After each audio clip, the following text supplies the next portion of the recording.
Good evening. Hey y'all, Hey there. what's up? Nothing much. I had a long weekend. Prayerfully, you guys got a lot to report. Somebody made $1 million over the weekend. No? Probably wouldn't have logged on, right? Or you probably would have logged on to tell me, Jay's been nice. Or you would have had your proxy speaking on your behalf, right? And it's been cool, but nice knowing you, brother. How's everybody doing? Now, you know, I wouldn't get me $1 million and make sure I won't starve, don't get a donation. Now, you know better. That would be a blessing because we are trying to help the kids out. Or how they say, we in the South, so trying to help the children out. That a sure. Children out and all that other good stuff. So, you know, I would definitely hope that you guys would want to be a blessing to Karen and the chaps and all the good folk down yonder. So, you know, we're going to get into some fun today. You guys are going to get a chance to meet each other because we're going to do some breakouts. Breakout.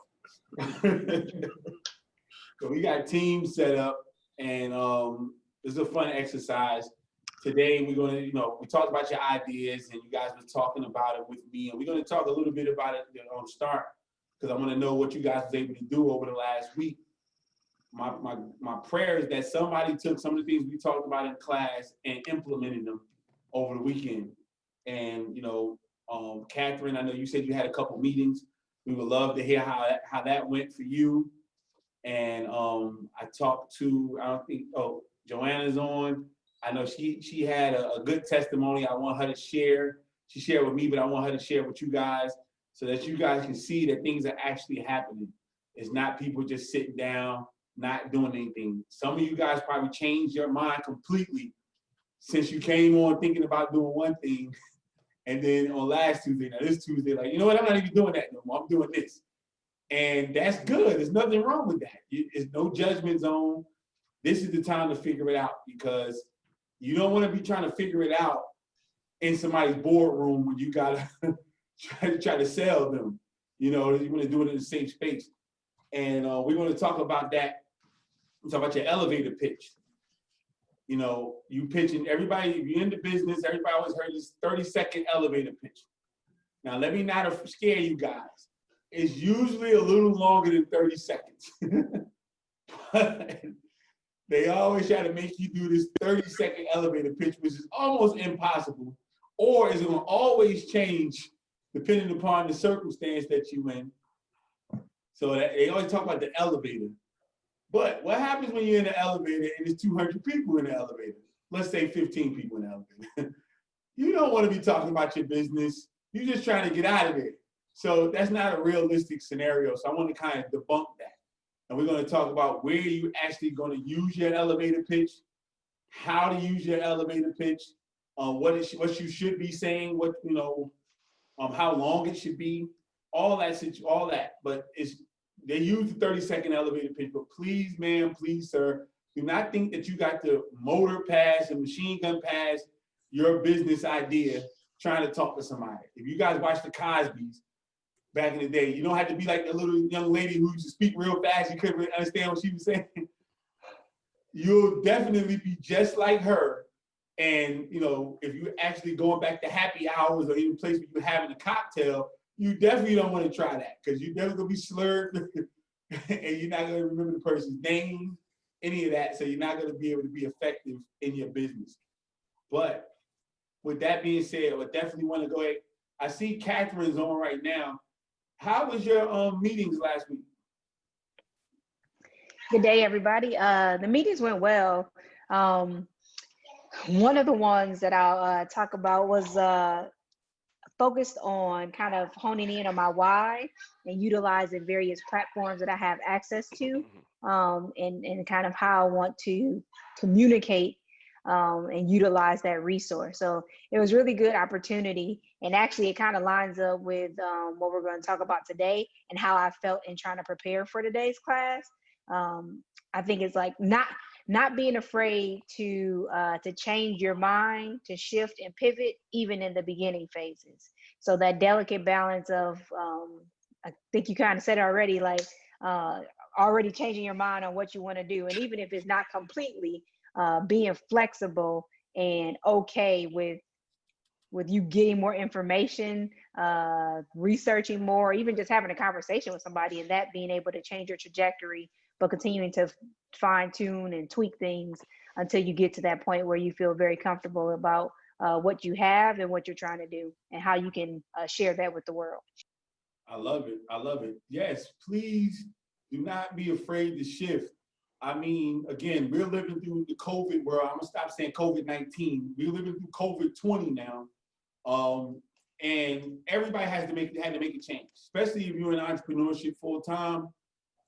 95% of people are not doing the same thing that they were doing, unless you're in like cleaning or construction, something like that. Most people had to make a shift, you know, and it's normal now. Your clients are probably no longer there. The people that you served before are not there for you anymore, you know, so you had to make an adjustment. Teaching people about working as a photographer in corporate. Well, I did a lot of government work. Where the government people working from now? Home.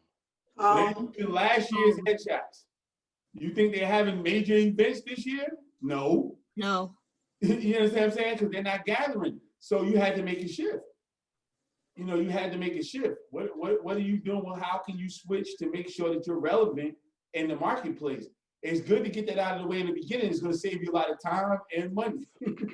So get all of the anxiety out in the beginning. The good part about it is that you're trying, because you got a lot of perfectionists who are going to wait until you're 100% on your idea, and then sometimes you never do anything. You got the idea right, but 10 years done already passed. And then you know what? You just don't do anything. So wait till you get 50%, 60%, and try something. Start walking. You don't have to run, start walking. And then, as you said, Catherine, some of these meetings, you'll meet individuals and they'll tell you, hey, go that way, take a left here, make a right there. And you pick up some things along the way. You have to move forward. And business takes a lot of faith. You know, if you're not a believer now, you're going to become one if you're going to stay in entrepreneurship. I promise you. So one thing I want to do, we have Lanasia Thomas on. She hasn't, this is her first time coming into the class. So Lanasia, I know I saw you on audio. If you can come on and just introduce yourself to everybody and let them know what you're doing. She's in New Jersey.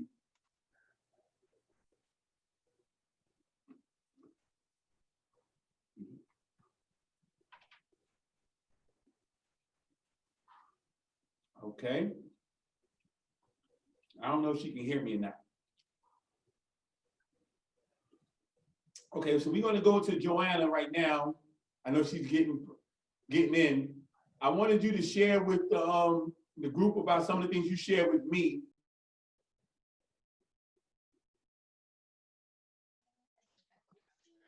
Hey, how you doing? Hi. Can y'all hear us? Okay, cool. Yeah, he can hear us. I can hear you. Oh, you can't hear. Okay.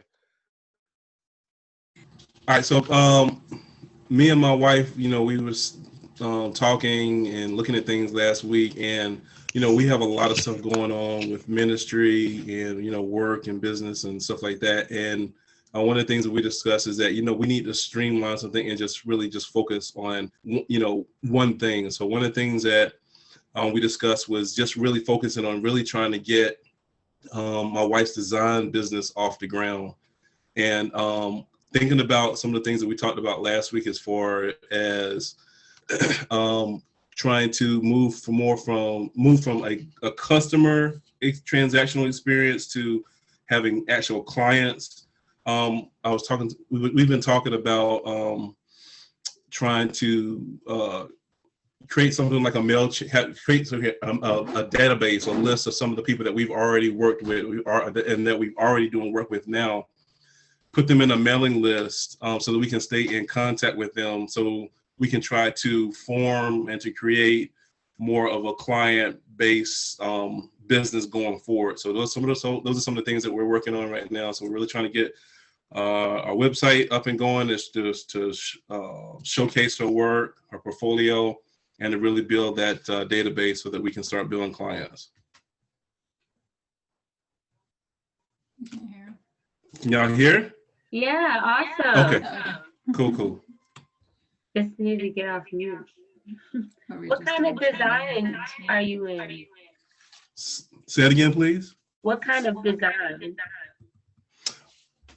So we like I just finished out doing, so we do websites. I work on producing videos as well, and logos. So I kind of can go any direction with the creative things along those lines. But those are the main things that I've been working on lately. And I'm grateful. I'm sorry I'm late. Let me just apologize first for being late coming on. But I am grateful. I was sharing with Jay Halim. I sent him a message letting him know that, you know, because of the class, I stepped out on faith a little bit and started doing some of what my husband was saying. And we just finished a website last week. And instead of just kind of letting it go, I went ahead and asked them for a testimonial, because one of the things I'm getting from Jay Halim is he's very actively pursuing clients or custom and building those relationships. And so I'm trying to build on that and kind of step out of my comfort zone, since I'm very introverted as well. So it was a push for me this week, but as a result of doing that, I asked for a testimonial, and they actually offered to hire me on for another project. And hearing your feedback and your questions has helped me this week.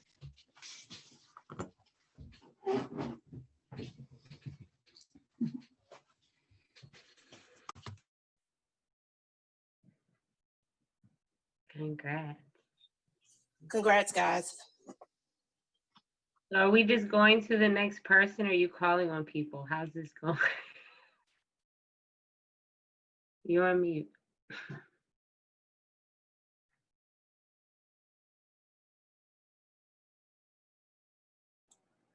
You on mute, man. I think he's talking to Emerald. Oh.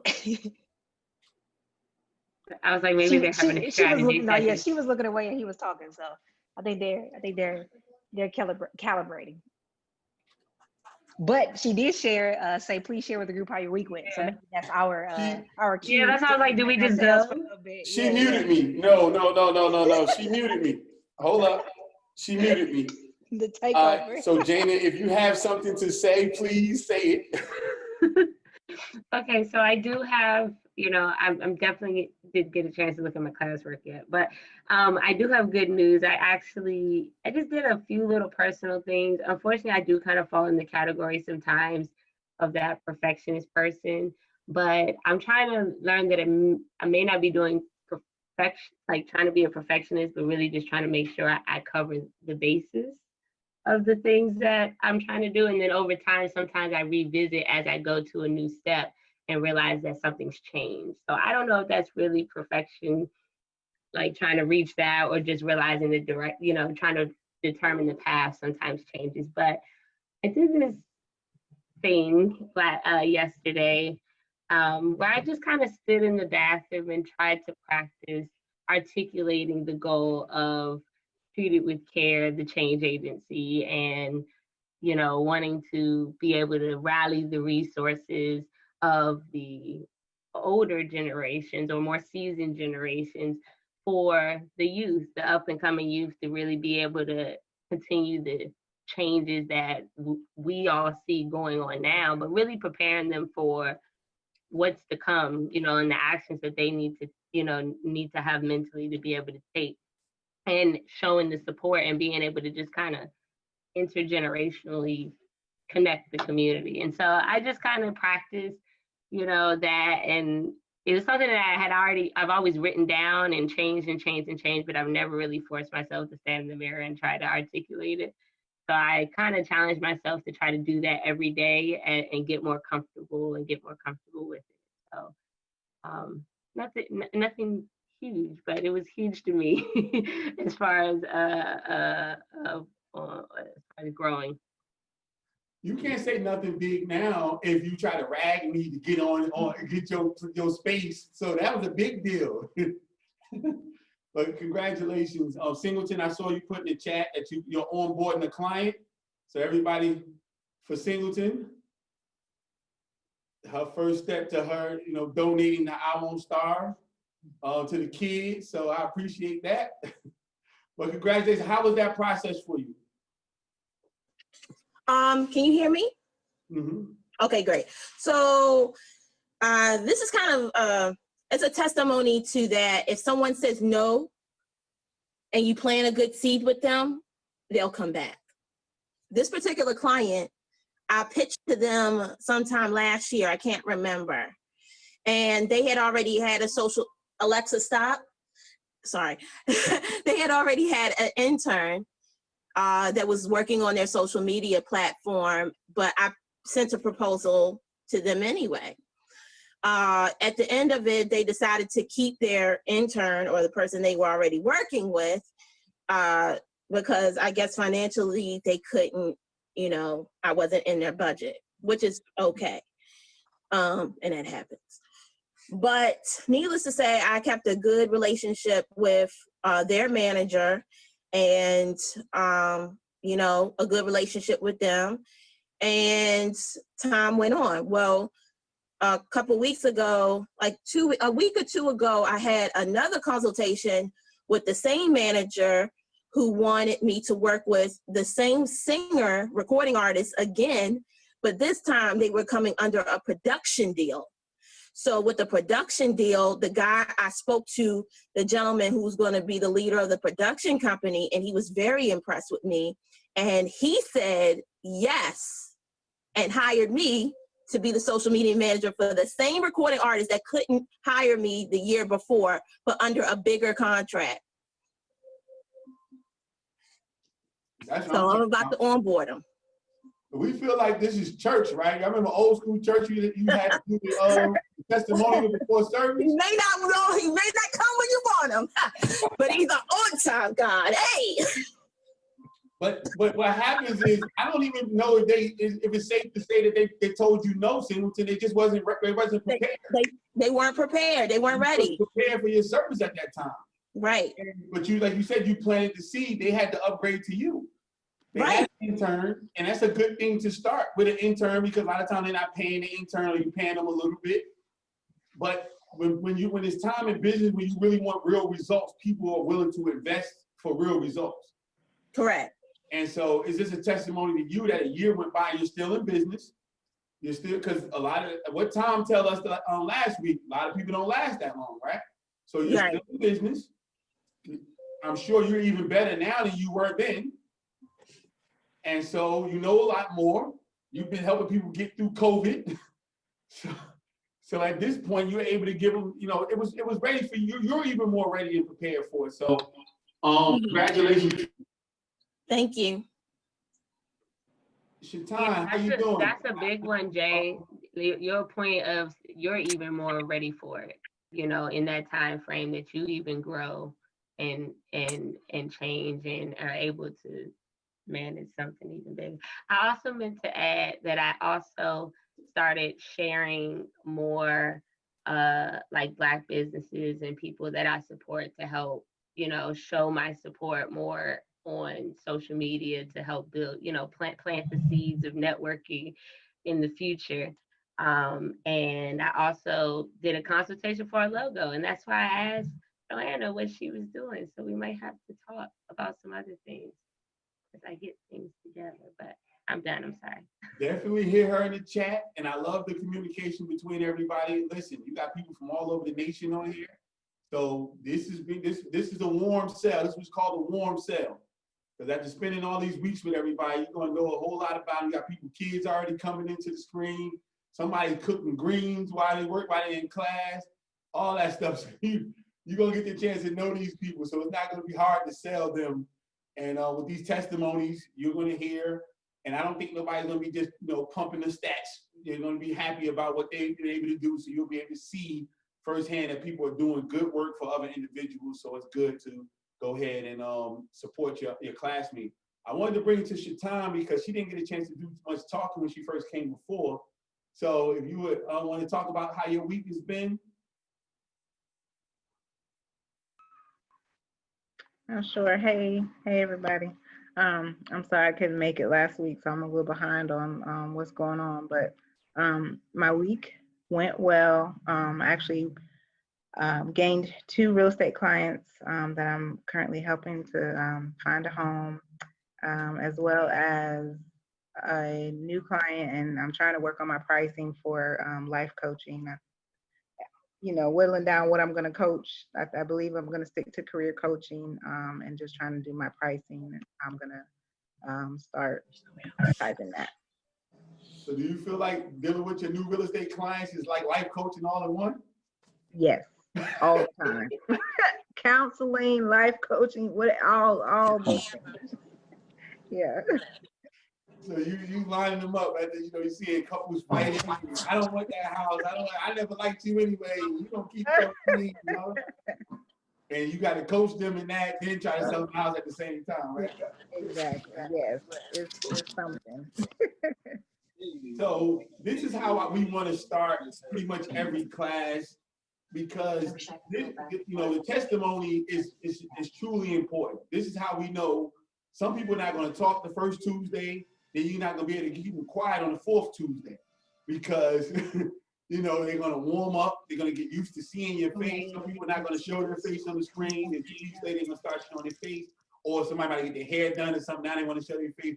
Whatever the case may be, it's just going to get a lot more comfortable. And I want that to reflect not only in here, but in your business. At the end of the day, I was telling someone else yesterday, we do a lot of entrepreneurship on our own. And in this business sphere, when you actually have individuals that can help you, you're going to go way past other people that's doing it on their own. So utilize this opportunity. This time is very, very precious to take in what other people are going through and use it for yourself. And also share, because you might be helping someone else. We're talking about your elevator pitch today, this is what we're going into your market research piece. But we're talking about your elevator pitch. Now, we got my brother Hanif here in the trucking industry. Only thing they think about is people being in the truck, but he has to sell. He has to go out and sell to individuals. You have to go ahead and get them the contracts. So how are you pitching these individuals to get contracts? What are you telling these people when you meet individuals trying to get contracts for them to use your trucking company? Can you hear me good, bro? Yeah. Oh man. Well, several ways. I think the most effective way is when you see an available load that's on the load board, and you book it and you do a great job on the first time. And then you just sell your company. You say yourself, hey, we like this lane that we're running in. How often do you have it? And if the broker or the shipper or the person who has the freight says, well, we run this lane, 3-4 times a week. And so obviously they need to run the freight, on time, and they need to run it effective. And they always looking for a carrier. And so if we do a good job, we can negotiate and come to terms for money. At that point, it's just fulfilling the need and fulfilling the capacity. And then usually 9 times out of 10, what ends up happening is they say, hey, look, by the way, I know you run from Atlanta to Charlotte, but we also have lanes going from, Atlanta to Chicago and Atlanta to Florida. Do you have the capacity, or will be able to cover that? And so usually that's how that relationship goes. It's like you do good for one, it kind of opens you up to all, opportunities. Okay, so when you step out of the truck, you go to a meeting, and nobody knows because you don't have your uniform on. You're dressed up, you have your suit and tie, or maybe a nice sweater and stuff like that. And someone asks you what you do. What do you say? Well, I'm the owner of a trucking company. We specialize in dry van freight, and we service the Southeast region. I love it. What did he do? I know it was an elevator pitch, but give me a couple things that he gave you in there that made it important. Somebody help me out. He got right to the point. Got right to the point.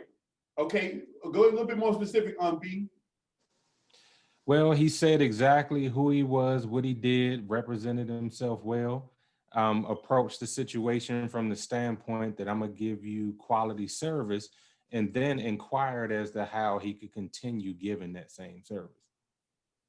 Definitely. I love the fact that he said, I service the Southeast region.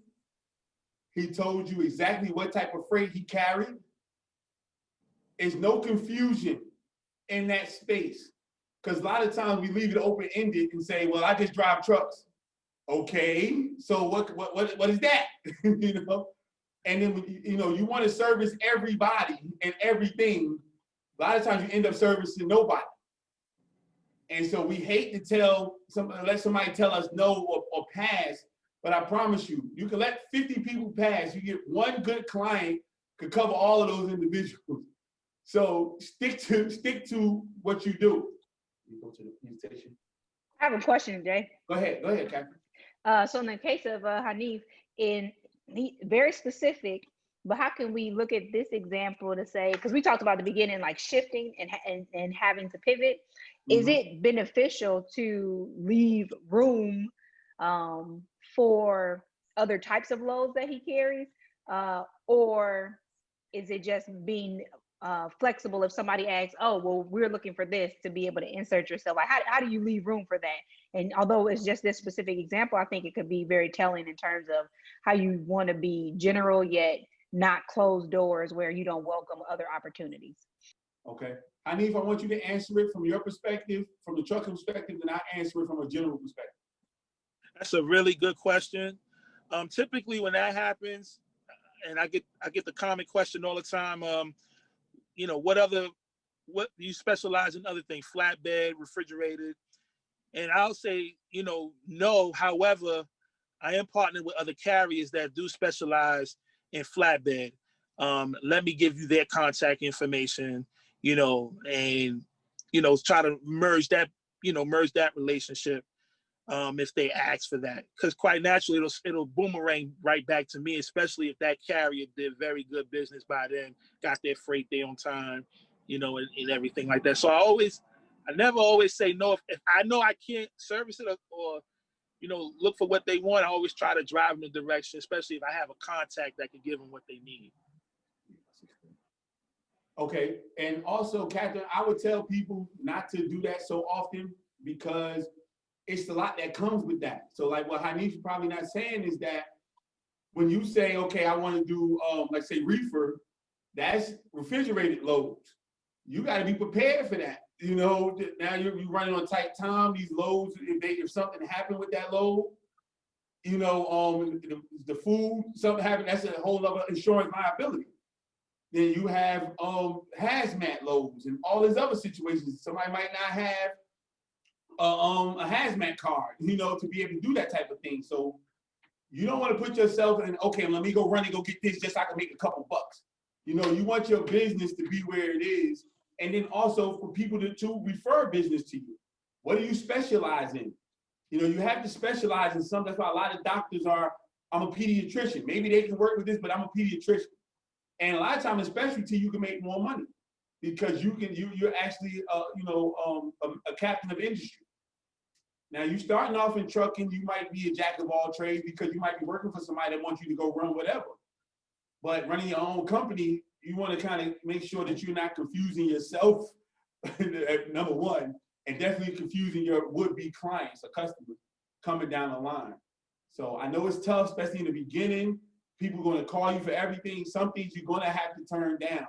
You know, I turned down doing weddings for years because I did not want to do that. I knew that that doesn't bring repeat customers, and they have like wedding season. Well, I was raising a family that I needed to shoot all the time. I couldn't be in season and out of season. So I said, I need the people who need me all the time. And so I turned those type of jobs down in the beginning because I didn't want to do that. I didn't want to wait for a season or take pictures with this person one time and they never call me again because they got married and moved to a whole another state. Now they got the next person.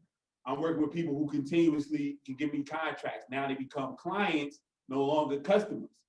And I can count on that. My family can count on it. My company can count on that revenue, I'm sorry, every year or every month, knowing that it's going to come. So here is our, I don't say this all the time, but if you want to know about I Won't Starve Academy, this is what we have right there. Can you pull that down? 1 second. Vanna Black is taking care of everything for me. Okay, so what you see here is what I tell everybody. I Won't Starve Academy is an educational services firm for African Americans. We provide education and training for entrepreneurs and career development focused on creating successful entrepreneurs. Now, breaking this down, who do we serve? You already know that. What are we doing for them? And why are we doing it? It's all in that little bit of a paragraph. This is what we want to achieve when you're telling somebody, oh, well, this is my elevator pitch. That's why I said it don't always take 30 seconds, because if you're doing the right thing, you'll be talking to this person for 2-3 minutes. Because it should be intriguing. First things first, they already know, okay, who we serve. So that's a discussion, but that's already put me in a niche. Then we talk about entrepreneurs, that's a double niche. Then entrepreneurs, half of the people don't know what entrepreneurs mean. So that's another conversation. So in this is conversation starters. You got 3. Yes. And listen, we serve everybody. This is the focus. This is like how you say that HBCU or predominantly white college. Everybody goes there. This is predominantly who we're helping.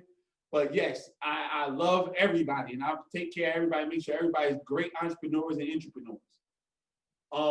That's been my biggest conversation starter, the entrepreneur part. One of my mentors, she asked me, what is an entrepreneur? Now, you guys are going to meet her at the end of this class. This woman has done millions of dollars of business. She's never heard that phrase before.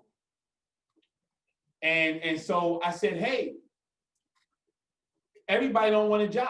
I mean, don't want to be an entrepreneur. Some people want to stay on their job.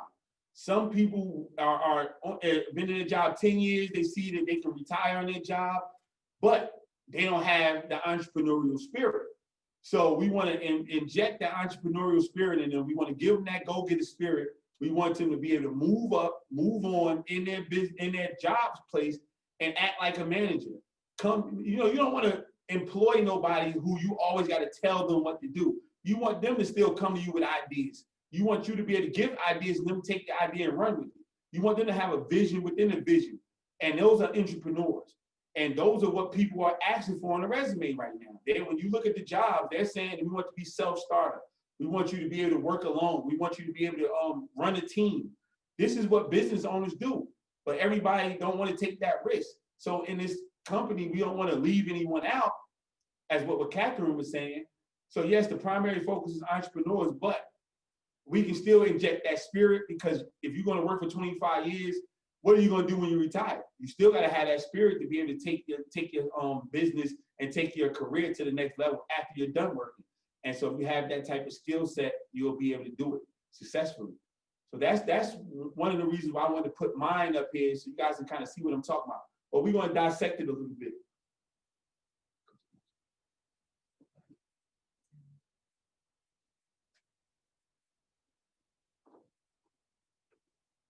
Going to my next slide.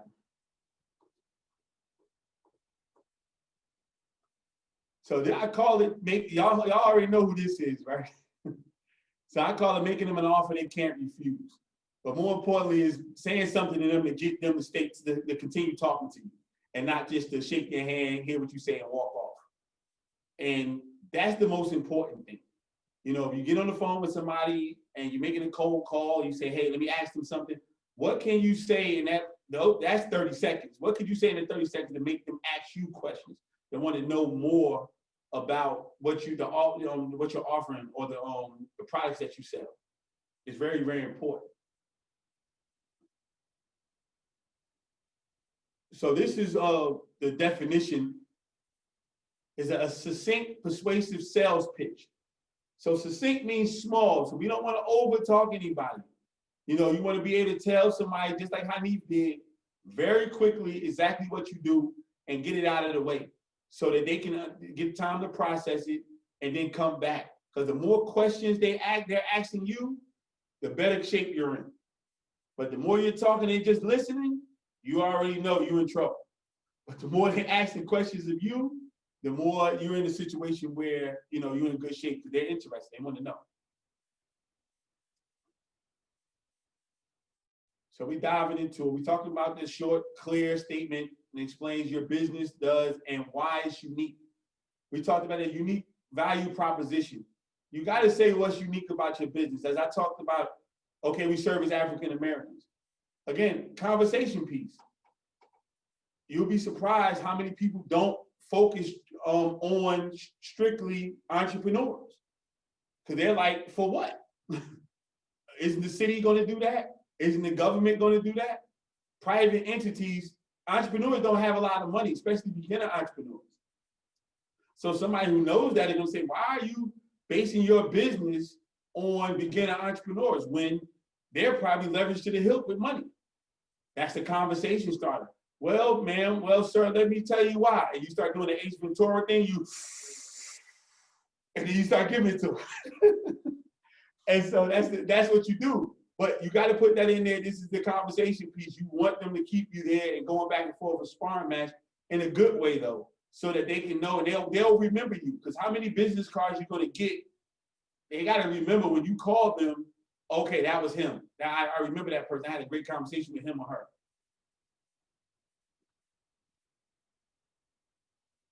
So we talked about what's in it. So, you know, we remember the definition. It's short, clear statement. So you want to have an attention-grabbing first line. So sometimes it's not even your first line. Yesterday, I sold 8 books.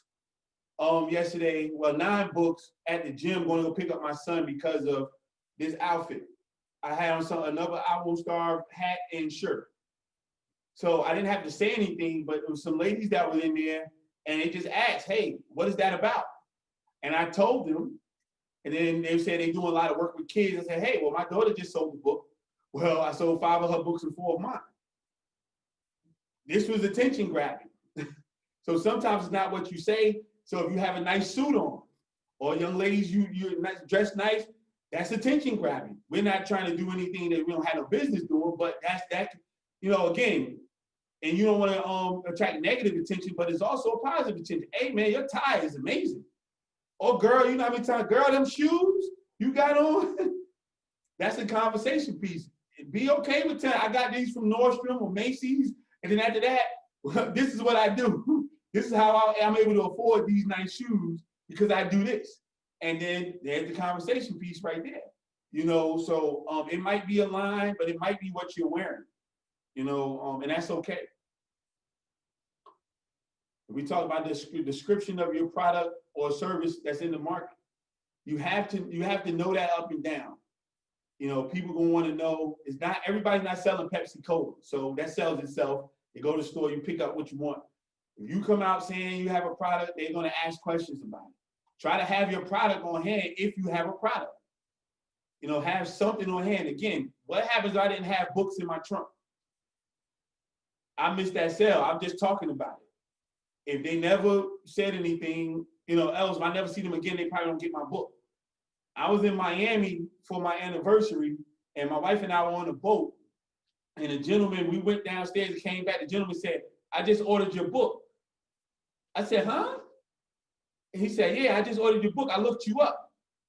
Why? Because I had an I Won't Starve shirt on. So he Googled I Won't Starve and saw it was a book. So you got to have your products. I wear mine. I have it on my wristband. I have them in my trunk. I always got my products. You know, so have your products. This is 2020. It's no more, I got to go to the garage. I got to go somewhere else to get to the product. Somebody else had their product on them, and they're willing to ready to do business right then and there. So have a prototype, have something on them that you can show. Now we have cell phones, so even the service, you can show pictures of your service. So if you're clean, you should have before and after images showing what you just sold them. Because you're probably good at talking. You probably talk very well. But you know, after you talk, you could probably pull out your tablet or your phone and say, see this place, I did the floors here, this is what it looked like beforehand, this is what it looked like after. You know, if you do hair, this is what it looked like before, this is what it looked like after.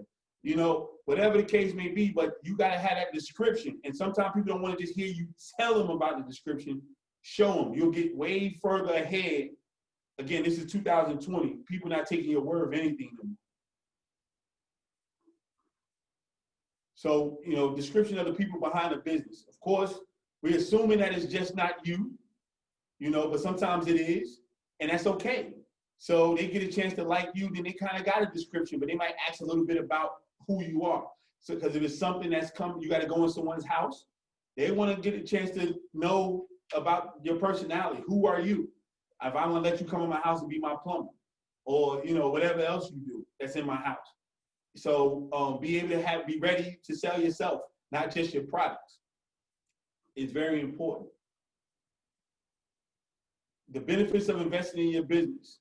Now, we're going to get into this on the next slide, but you're not only giving your sales pitch to customers or clients. Sometimes it's to investors. And you got to be prepared. And sometimes you get a savvy investor, they don't care if you come with 16 pages or 35 pages of stuff. They know you're smart enough to put together some good stuff on paper. They're going to know what they're going to do with that paper. They're going to go right to the back page and see the money part. So say, how much is this going to cost me? So you bring the paper, put it to the side, give them something to them to follow along with you, but you should already know this without looking at the paper. And you should be able to sell your business to them. And then they'll go look at the back part and see how much you're asking them for. Because this is the reality. Then we have to have a call to action. You got to get, you know, give them instructions. A lot of times just your customers need, hey, what do we do next? Go to my website, do this, and this. Here it is right here. You have a phone, pull up my website right here, and here it is right here. And then you can go ahead and sign up, register, subscribe, and they'll do it. This is the most important part of your elevator pitch. If they don't believe you, then everything else your eyes, how you conduct yourself, how you're dressed, and we can address that. You own your own business, so dress the way you feel like. However, dress the way, you know, the circumstance. If you're asking the bank for money, and the bank wants you to come in with suit and tie, please just put on a suit and tie. Don't be like Jay. You know, I have a relationship with a couple banks, so I come in with I won't start. But I've already earned that. But trust me, before that, I was coming with the suit and tie too. So please don't, you know, start off, you know, doing what you need to do. So you have to be dressed up fine. If you're in construction, you don't have to have a suit on. They understand you're in construction, but get you a nice polo, put your name on it. And that means something. Always show up with someone. Show up with someone because you don't want to miss anything. So you got somebody taking your notes for you. That looks very professional when you're trying to sell. When somebody's there that can catch something that you don't catch, because you don't want to keep turning your eyes from the person you asking for money. So if this person got your back, let him or her handle that, and you work on selling. You work on making sure you're wrapping these people up. That's extremely important. They're looking to see if every time you have a meeting, it's only you the one to show up. Because if you want $1 million contract, they're not going to put it on the hands of just one person. It's going to be very, very hard. So you are the most important person to your elevator pitch. So we talked about when you use it. As you said, the right time and the right place is key. So we all know the conferences and trainings and seminars. That's extremely important. We're going to be there someday. We're going to get to go back. I don't know, we might have masks on when we go back, but someday we're going to get back to go to these conferences and seminars. Business has to go on. If the president is meeting places, they're going to find other places for other people to meet, but I think they're going to be a little bit more safe than he is. But yes, those are some of the places. Don't be afraid to put it on your marketing material. So on your website, put your mission statement up on your website. Put your elevator pitch on your website so people can see it in your About Us section. That's your online business card. A lot of time, if it's a real business, they're going to look and see if you actually have a website. So for my people who are using Facebook and think that you don't need a website, please get you a website. We have someone here that does websites. Invest in her. If not her, somebody that look just like her. But definitely we want her first, stay home team first. But I promise you, that's going to tell a business, if you send them to the Facebook page, they're going to tell a business, let's go find someone else.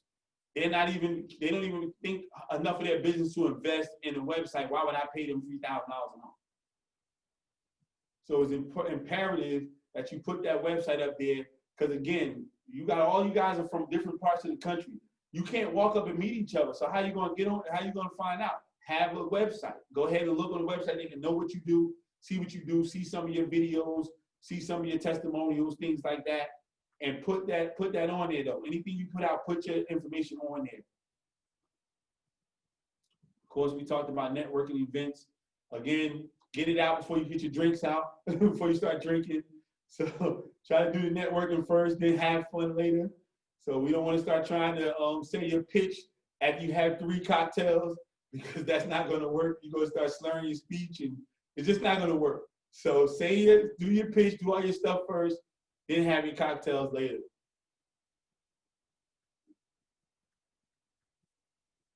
Yeah. Stop.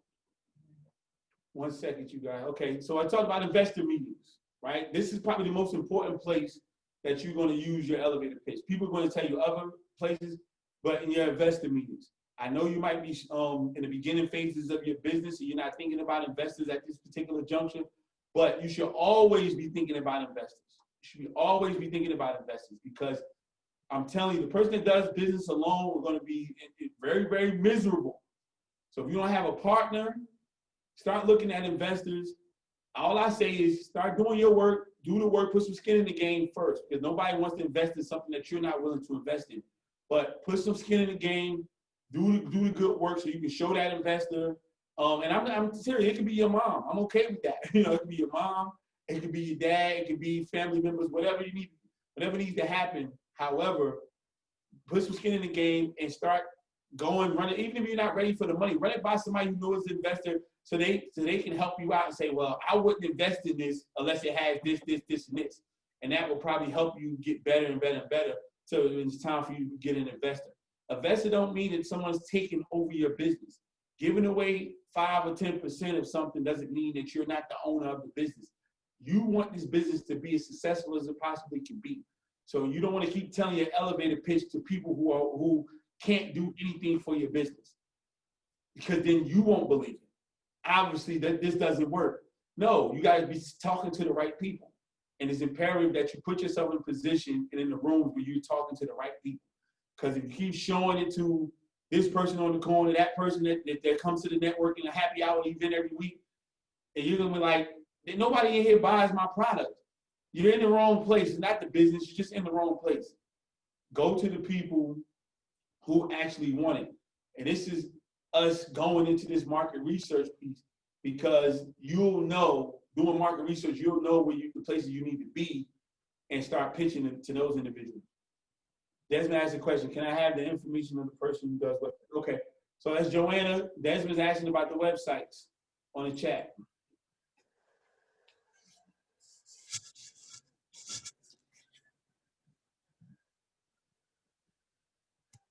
All right, so we talked about having a succinct and persuasive sales pitch. So you got to state a problem. A lot of people think business is just making money. Business is solving problems. If you don't believe so, you're in trouble. Because after a while, people are going to go to the next person who can solve their problem. You want to find people who have chronic problems all the time, so they can keep calling back and back and back and back. Because again, as I talked about me being a photographer, I didn't want to work with weddings because that's only a problem for a day. And they might be a problem for me for the whole year. They might book me a year from now, and they're calling me whenever they feel like it up until the wedding day. Then they calling me 2 months after the wedding day and keep calling. And then when they're done with me, they're going like a thief in the night. And then I only got paid from them one time. But you get the right person with the right problem, They can keep calling you every week, every other week, every day. And so find that problem and state the problem. Let them know that you know what the problem is that your company solves.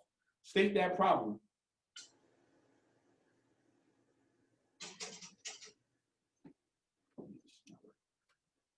And then describe the solution.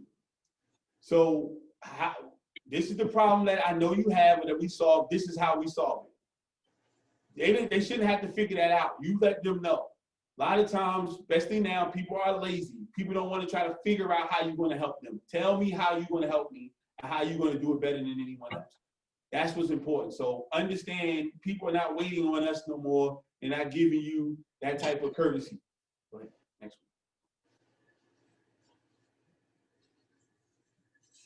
one. Touch on how your businesses solve the problem. Go to the next one. Of course, we talked about that. And then this is where the market research comes in. Who is your customer? I say this is important because you don't want to spend a lot of time in rooms with people who you know not going to do business with you. And we do that a lot because we want to be around in what we call safe spaces. We want to be around safe spaces where people might not tell us no, but if they do tell us no, they're not going to say it emphatically. They're just going to not say anything and walk away. And then you let yourself off the hook. You can say, okay, I don't have to do the business. You know, be in church. You have to be nice to the people. You know, so they go, oh, girl, that's so great, and all that. But then you'll know because 6 months you've been talking about this business, they never spent any money with you. And so you'll think it's something wrong with your business. 95% of the time, you're talking to people who are not your customer. So don't waste your elevator pitch on individuals who are not your customer. Who is your customer? How many of you guys know who your customer is right now?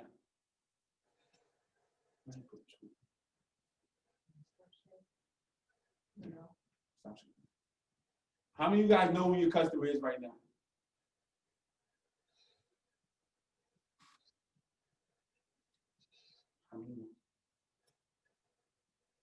Catherine? Desmond? I need the question one more time. Desmond, go ahead, Desmond. I said, how many people know who your customer is right now? Desmond.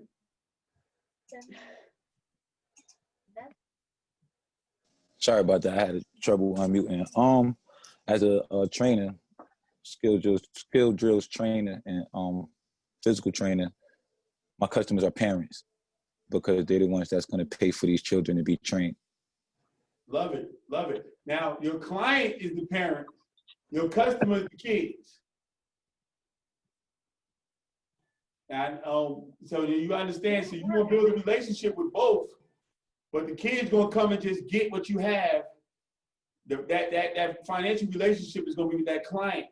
But that's good, though. You know who you're targeting. You know that you're targeting the parent. So now what happens in market research is you get even more specific. What kind of parent? Where do they live? What type of jobs do they have? What income level? Because if it's two parents that only make combined $50,000 and they have a mortgage, they might not have that ancillary, the funds, you know, the extra funds to spend with a trainer. No, you know, that disposable income is not there for them. So you have to get deeper and say, well, we need them in this tax bracket. And that's you know, that's not public knowledge. You can look and see what's the median income in a certain zip code in your community. And you can say, well, the median family household income here is 80,000. Those might be the people you need to talk to. So it gets even deeper. Does that help anybody? It's because we don't do that. We just go out at first. We just go out and say, hey, I got this product, I got this service. It's dope. It worked out for me, so it got to work out for you too. And that's not how it works. You have to start really looking and filing down who are those people. So Shaitan, how long have you been in real estate? For 4 years. 4 years? Mm-hmm. Yes. So have your customers changed from when you first got into now? Yes. How so? When I first started, I was more so looking at first-time home buyers and like people who were renting at the time. Had a lot of, actually, I was finding a lot of rentals versus selling houses in the beginning too. So now my customers are more sellers. So I do more listings than buyers now, even though I'm like, I want to target first time home buyers. So that's kind of who I target, but I have a lot more sellers now than when I started.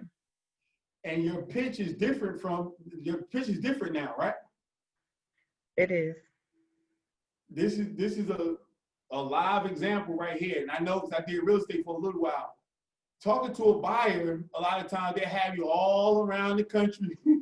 Going to see 15, 20 houses. 30. They don't know what they want, all that other stuff like that. Now you go into this lister, when you go to this listing and selling, you can go in there, you talk to one person. Yes. Or husband and wife or what have you. You have all this stuff together, and then you can get that same money talking to one person instead of talking to 15 people. Right. Looking at one house instead of 25 houses. So the maturity changes, and that's why I picked on you real fast because I know your business, and I know in the beginning you're chasing, you're just chasing, and you're talking to everybody, but you'll start to see it mature. But what happens if you could come into your business already mature? If you could come into it and you could skip the part of the real estate where you have to go and see 50 houses with every client and burn up all your gas. Right. And they might not even be prepared to actually buy the house. Or they don't get you showing them before you got a pre-approval. You're just so happy to show them at first, right? But after a while, now you're like, oh, you're a first-time home buyer. Well, call me when you get a pre-approval. Am I telling a fib? No, that's true. So this is what happens. So you have to understand how your business grows. But we get into this in the beginning, we'll cut a lot of this out. This is why knowing where you need to be pitching is so important. And this is what takes us into the market research portion, because you have to do that due diligence ahead of time. It saves you that time. Because what happens is you don't want to get burnt out, especially for my artists. When you have an artist, that's any artist like Joanna, I think Lanasia's in the arts. Even what you do, Singleton, is so, for the sake of saying it's somewhat of an art. It's a service, but it's somewhat of an art now. If you love what you do, getting paid for it can really make you hate it. Because somebody have you doing something that you don't want to do and perverting your art, you're going to start hating it. You're going to start hating it. And so you have to put yourself in a position where you're in control of your business from day one. Because this is why businesses fail. This is what Tom was talking about. Yes, it's money, but a lot of businesses are ran on shoestring budgets, especially service-based businesses. You don't need money to have a service-based business. Desmond is a trainer. All he needs is himself. He can go to a park, have some, and say, hey, let's rock and roll. and get a check from that. Real estate, you need a lot of money to get your license and everything like that. But after that, you're good to go a little bit. You can go make you some money. But a lot of people don't need $50,000, don't need $100,000. If you're doing events, you don't need that. All you got to do is just say, hey, this is what I do. They accept it, and you can rock out. You can actually get a deposit to pay for everything. So who are you? The question is, who are you dealing with? Who is the person you're dealing with? Lanasia, are you on? I see her on here, but I didn't get a chance to speak. Okay. All right. So I want to get us prepared to go into these breakout sessions. We got teams set up for everybody. Emerald's gonna let you guys know what team. I want you guys to go ahead and do this exercise for your elevator pitch.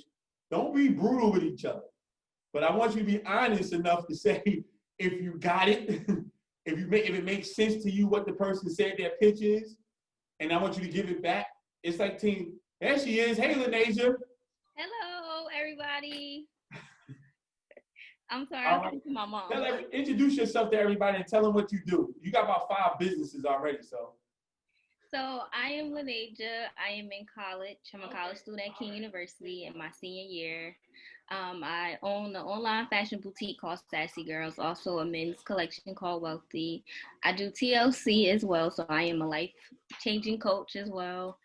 And that's pretty much it. That's all I do right now.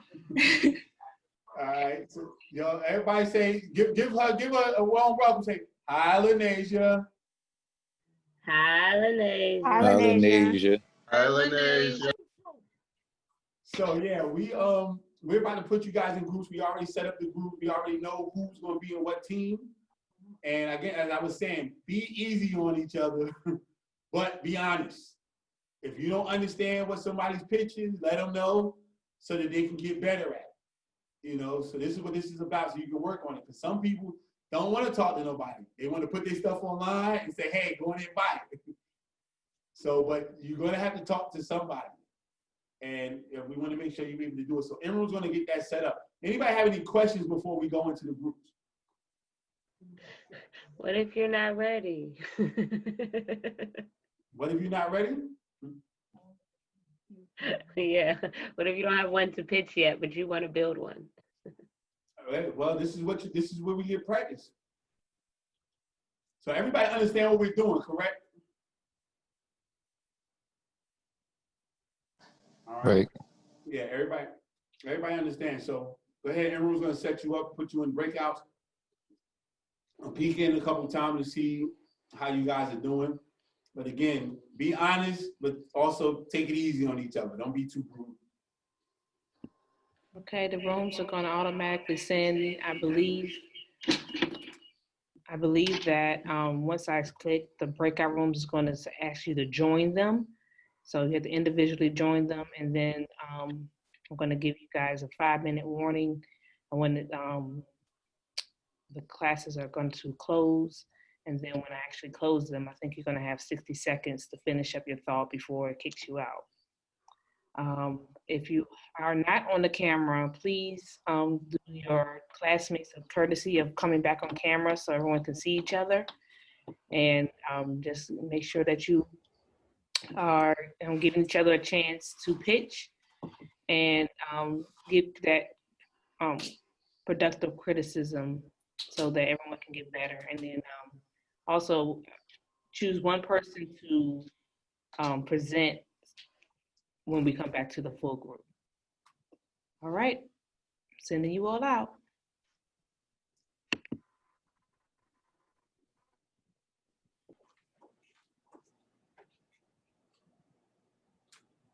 Welcome back. How was it?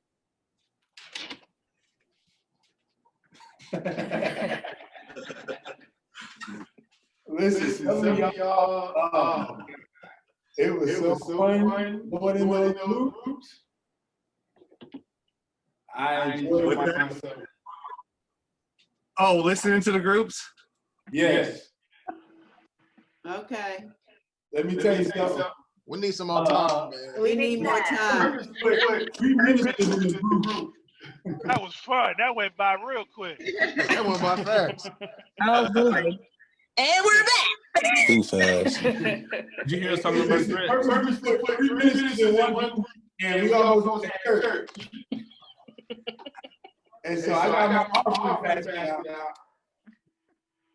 or Cash App to somebody. But then, but we heard some amazing, feedback. We heard some breakthroughs. We saw people actually being patient and working and helping people get that word. You know, we hear people talking about some words they might need to get rid of, but it was all in love. And that's a good thing, that's amazing. Again, take it from a person who, starting at the beginning of the business, it was all mess it up, run my head into the wall, run my head into the wall, and drive my wife crazy. She's like, I don't hear this business stuff. I got a job. You might need to find one. You crazy. And it's one of those things, but you guys have people to talk to, so that's good. So everyone's going to get the groups together. Who's going to? Oh, I got somebody to speak for you. I got a brave soul. Hey, I'm speaking for my team. Okay. Go ahead, man. Okay. All right, so group one. Who's in? Okay, Andrew, go ahead. All right. So we basically were talking about Miss Linda has a business called Kingdom Building Journey. Hold on, am I supposed to be doing my elevator talk, or I'm supposed to be doing something? No. Just recap. Oh, okay, cool. Yeah, report. So we talked about the Kingdom Building Journey that Miss Linda. It's a life coaching business that she wants to present to the church. And if I'm wrong, Miss Linda, please correct me. But I think it's a great concept because I was telling her that I am young, like I'm only 28, but I've been in church all my life. But with me being in church all my life, I realized there's a big disconnect between preparing, I would say young adults or even people ahead of me, preparing them for life. Like we master, like when we read the Bible for church services and get people excited about Jesus, but we never prepare them for life. And one thing that Jesus said, I've come to give you life and more abundantly, which means he didn't say I came to give you more religious services, or I come to give you more, stuff that you can be in the walls and confined in his walls. But he said more life. And what is more life? And I can't define that for nobody on here, but for you, what is more life to you? And so she has something where she's going to prepare the young adults for this world by using kingdom principles. And I believe that is why Jesus was on the cross, right? On the cross, to me, he was bridging the gap between the old and the new, right? And by him bridging the gap, I see Miss Linda, her company, her business is going to be able to bridge the gap between this world and the young adults. Because if we don't get my generation and the generation after me ready for this world, they're going to get slapped in the face. And I'm talking about one of them slaps that you ain't seeing them coming and just slap you in your face. And it may take you 10 years, you know what I'm saying, to get where you need to be. But if you, and I'm finished after this because I can go on, y'all got me excited and I'm drinking my tea. But if I can prepare you through the kingdom building journey, if I can prepare you and bridge that gap for you with this world, you're going to be so much ahead. And that's what Jesus is talking about, more life. And I'm done. I'm going to mute out. Very good. I think you have your salesperson. I am going on right now. Y'all been sitting back here for 2 days knowing this already. Y'all funny. Y'all real funny. Excellent. Okay, group number 2 is Kat and the Brown.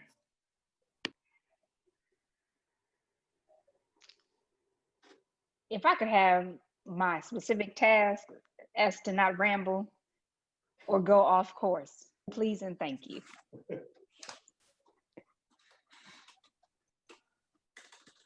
Emerald, Jay, somebody? Where's my? No, you go ahead. You got it. Yeah. You want me to recap?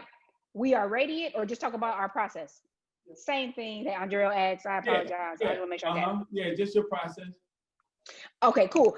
So Kat Nicole here, and then we are Radiant with the Brown family, and it was really cool. They started off and shared their elevator pitch, but we were actually able to kind of work and talk through in looking at the elements that are suggested for the elevator pitch, and look at their mission statement as well, and begin to pull together ideas and things that would help fill in the gap in terms of where they didn't have specific things in the elevator pitch already. So it was really good to kind of flow back and forth, and even for me to be able to hear what they're saying. And I actually have, which I didn't get a chance to share this, but some experience with like cleaning company and so on. So from being a part owner of one, but then also having to recently outsource one, to hear the ear and things that engage me. So the topic was really kind of near and dear, so it made it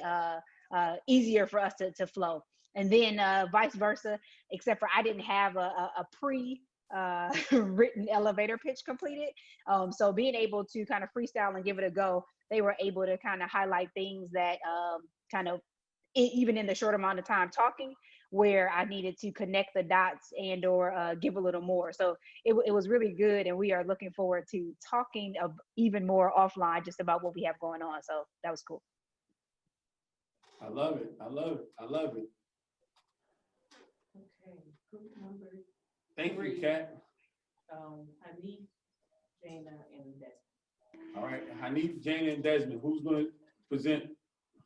Oh, I originally thought we were supposed to be doing our elevator speeches, so we only got through Desmond, so I was going to ask him, but I told him, since we're recapping, I told him I don't mind. So if he's cool and Hanif's cool, I don't mind recapping. Go ahead, Jana.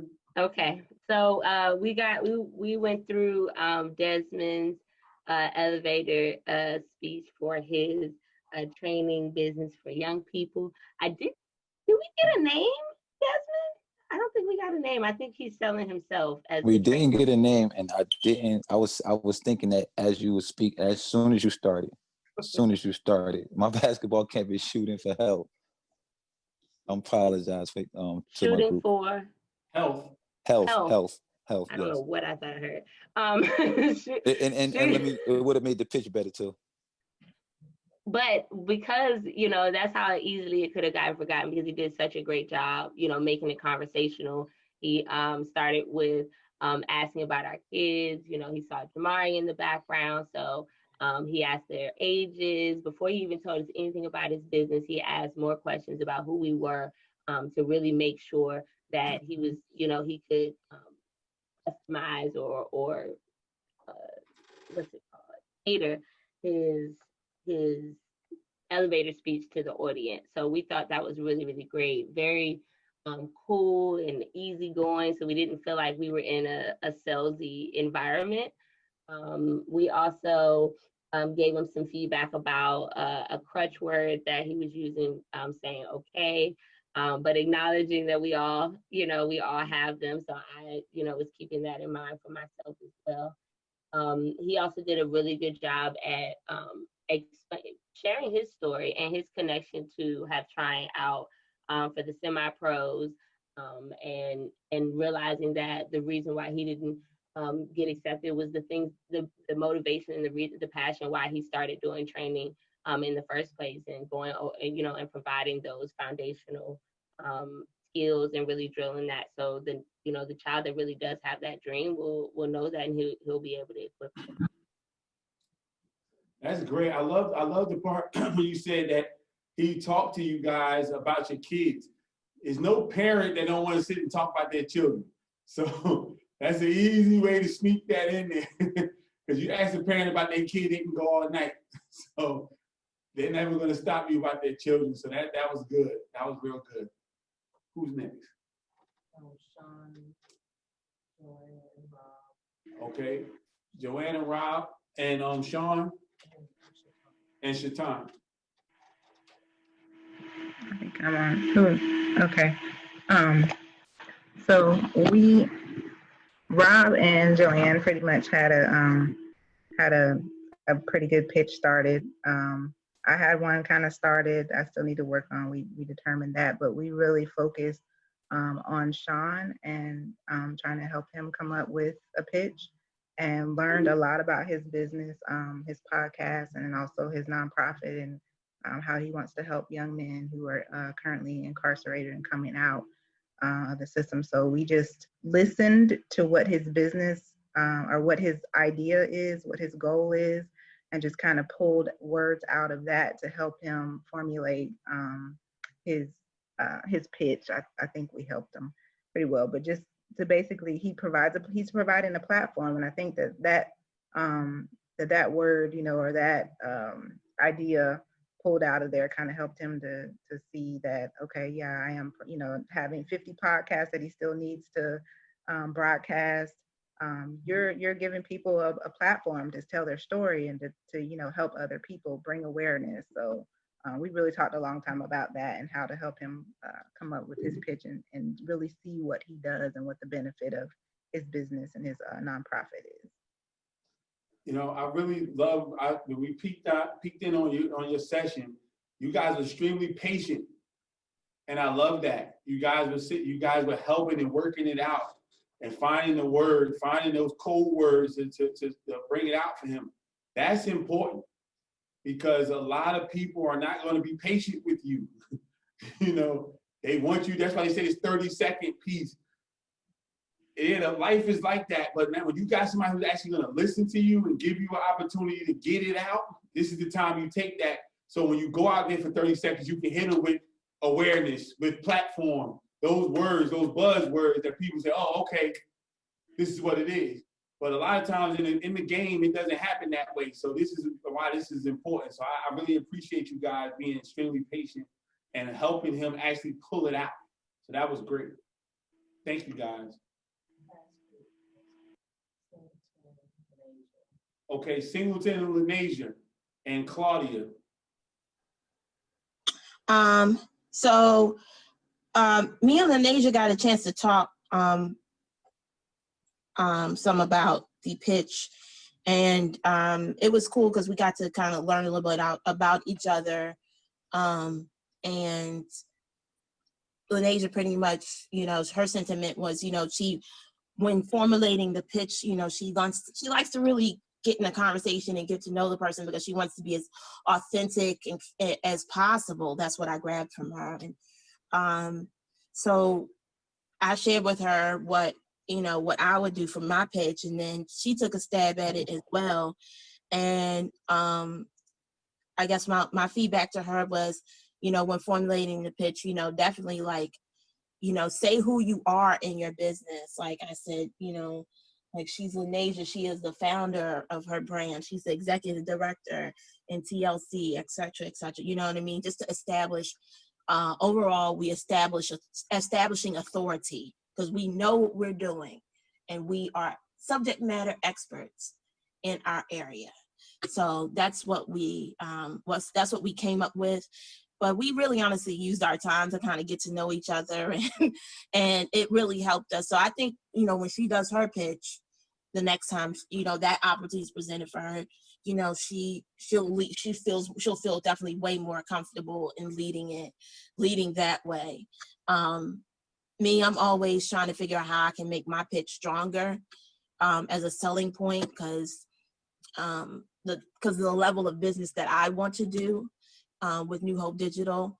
So yeah, that's pretty much what we came up with. Great. Now, who didn't learn something from this exercise? Good. I wanted you guys in Singleton, I love what you said, you guys got a chance to get to know each other. This is what this is about more so than the elevator pitch. Because if you meet a client and you leave out there and the client actually knows you, a potential client actually knows you, that is going to be easier for that person to give you their money. Working with government entities, I'm telling you, I've heard it a million times. They're going to tell you to go ahead and get certified and do all this. You get $1 million contracts and all that other stuff. You get behind the scenes, they're going to say, we called the person that we knew. Not the person who had the right paperwork. Everybody that's in there that's doing the work got to have the right paperwork. So that doesn't make you special because you got the right paperwork, because you did this. It's the person who they know is going to call. I've been all over this state, and they got people in the same city that do what I do. They call me from 2 hours away because they know me. Not because I'm better than this person, I'm better than that person. I have a relationship, and this is what this is about. So relationship will get you in the door faster than almost anything else. What keeps you in there is doing some of the things we talked about, knowing your business, actually providing a great service, knowing all these types of things. But that relationship piece, being able to make people feel comfortable with you. This is not going to be the last time we do this. We're going to start doing this on a regular basis because this is going to be us together. So we're going to help each other out. When you guys start working on the market research, next class, that's where you guys should be going into the position portion of your module. And it's starting off with market research. We're going to help you find out who your customers, where you should be, what tree you should be barking up. And so when you start telling your partners, hey, this is where I'm going, they should be able to tell you, no, why would you go there if you're trying to do this type of work? And that's gonna help you out because we don't want you wasting your time or money. It all even, money and time is the same thing in business. So at the end of the day, you don't want to waste none of it. So learning who you are, who your customers are is more important than anything ever. And I want you guys to help each other do it, help me help you do it. So in the guide, you should be at the position portion of it. And you can go over the video where it says what's to expect in position and start looking over the market research portion. We're going to talk about it and go through a little small presentation about market research. And then we'll start talking about your pricing, get your business model together, and the legal strategy, course, and business exits. Because everybody shouldn't be starting their business to be in the same business forever. You know, so you should be trying to get a business to sell. You know, so they have a position, they have something to say. There's a book that's out that says how to value my business to sell. So we should be thinking about growing your business to where somebody else will want it. And you can move on and do the next thing, like the rich people do. Any questions?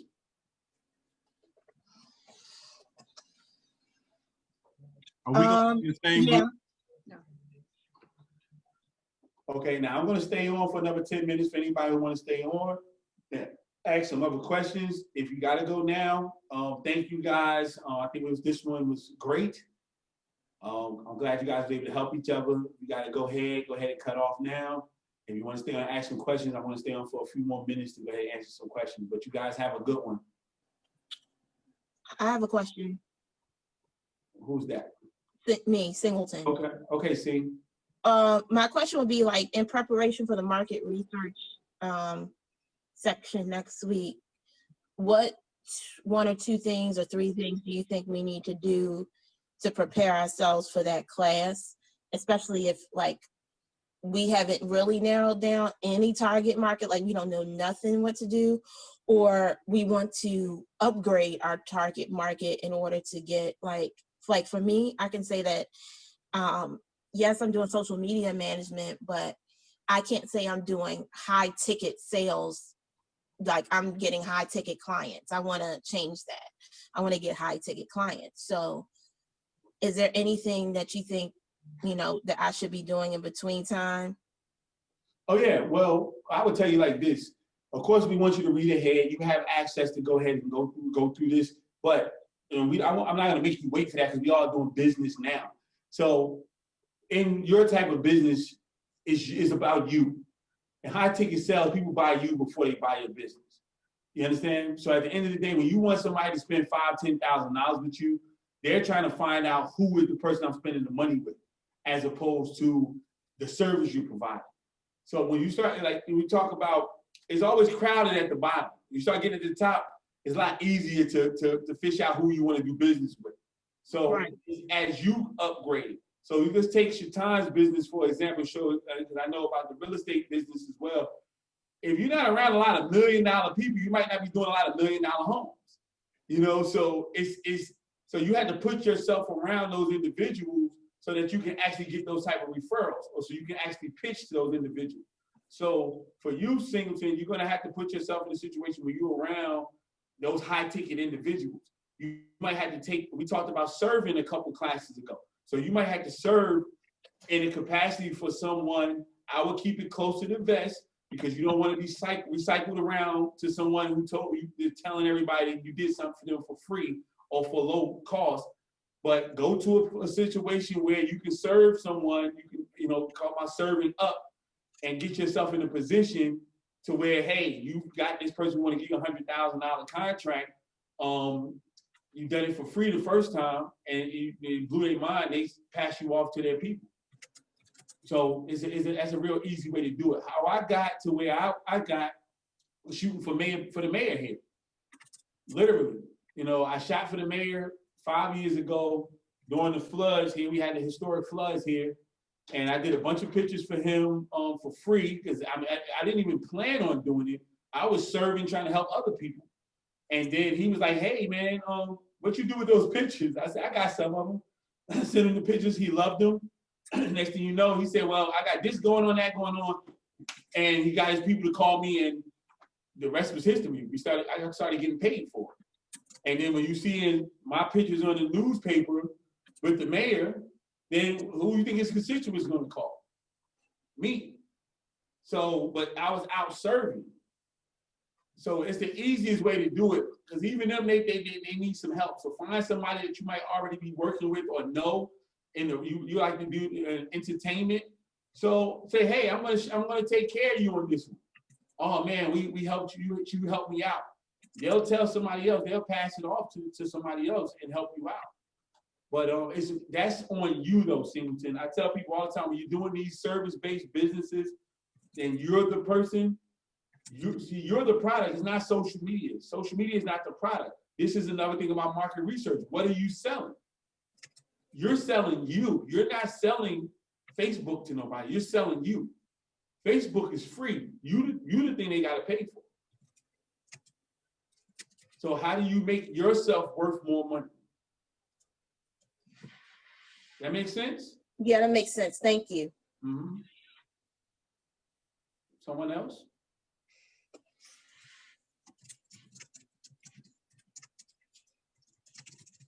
When you're talking, I know kind of the follow up on Singleton's question about far as getting the more high price clients and stuff.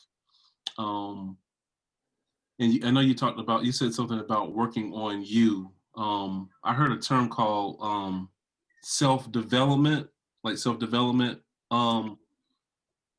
Do you personally do that? And if so, what resources would you recommend for self-development? Yes, Lord. Yes, I do. So this year alone, I've done facilitation training. I just got out of a master trainers training, and I'm currently about to start my International Coaching Federation training. I do not play around with that. You got to continue to grow yourself. When you're trying to sell yourself, you have to continue to grow. And so depending upon what you do, like right now, this is you growing, and it's not always in the degrees. It's you meeting people from all over the country. Just because they might be behind in business or they're starting in business, some of the people in here have high paying jobs.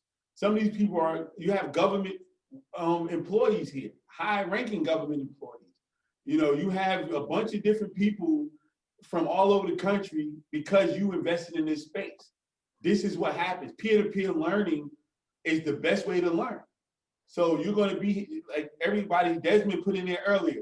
Give me the information to the young lady who's doing the websites. Somebody else talked about earlier, last class, they need to talk about websites. I think it was Singleton. Singleton is in Georgia now. She's from the Baltimore area, and she's done so much in the entertainment space in Baltimore. So if she gets a great website from you, I'm sure that's, she doesn't have a problem with, putting you in contact with some other individuals. So this is where it happens. If you know enough with your skill set, now you have to go and start putting yourself in paying to be in places where you have to find your customers. And that's what we call about being a cheese. Because a lot of times you can go with a place with a bunch of web developers and all you're going to do is learn some more or say, hey, I got this client. But you go and put yourself in there where everybody needs a website. So where's the business function where everybody needs a website and it's not that many web developers? So even if it's 2,000 people and it's 3 web developers, they can't get all 2,000. So now you have an opportunity to put yourself in a place where you can go ahead and sell. And I promise you, if everybody had to pay $500 or better to be in this place, these are people who are serious about their business and don't have a problem with investing in services. So these are the things that we forget about doing because they say, go to Facebook, it's free. Well, it really isn't. Go to this place, it's free. Well, it really isn't. Not when you actually start to be serious about it. So we always got to be trying to grow. And these things add a price tag to us because if you spent $20,000 on personal development this year, you want to get that back. Mm-hmm. That's investment. You invested in your education. You need that back. Does that answer your question? Sure. I have a question about how to help determine like that dollar amount and what that how you equate that into it. Like for example, I'm in change management, and so I recently graduated from Georgetown University with the CMAP certification in multiple change management methodologies.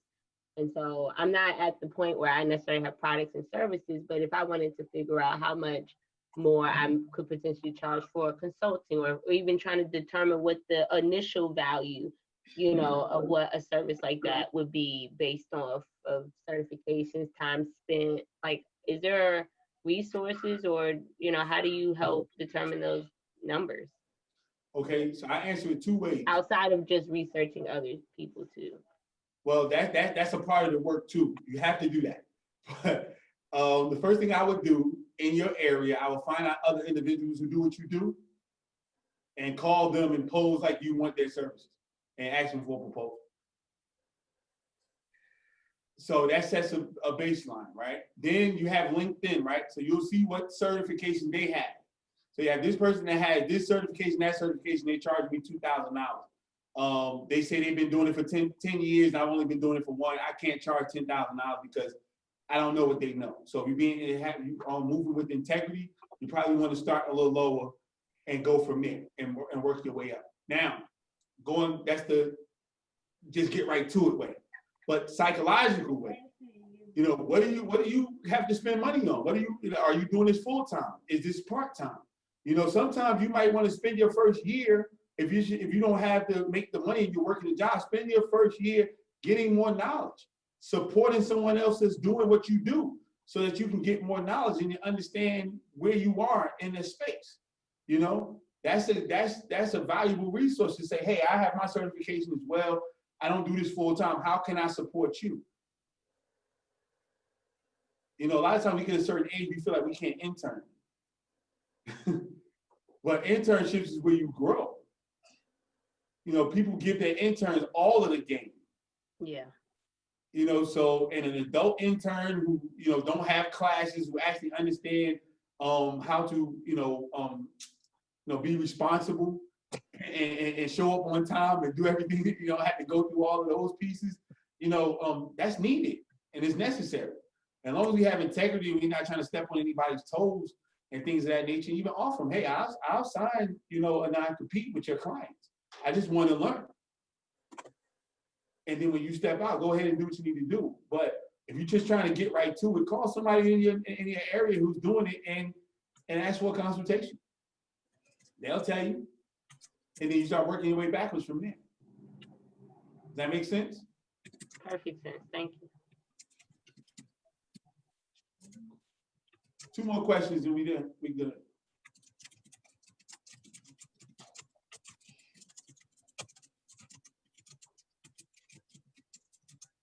Nobody?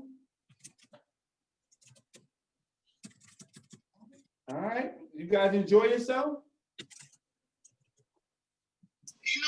Doing a good Yes, job, I man. did. Yes, I did, man.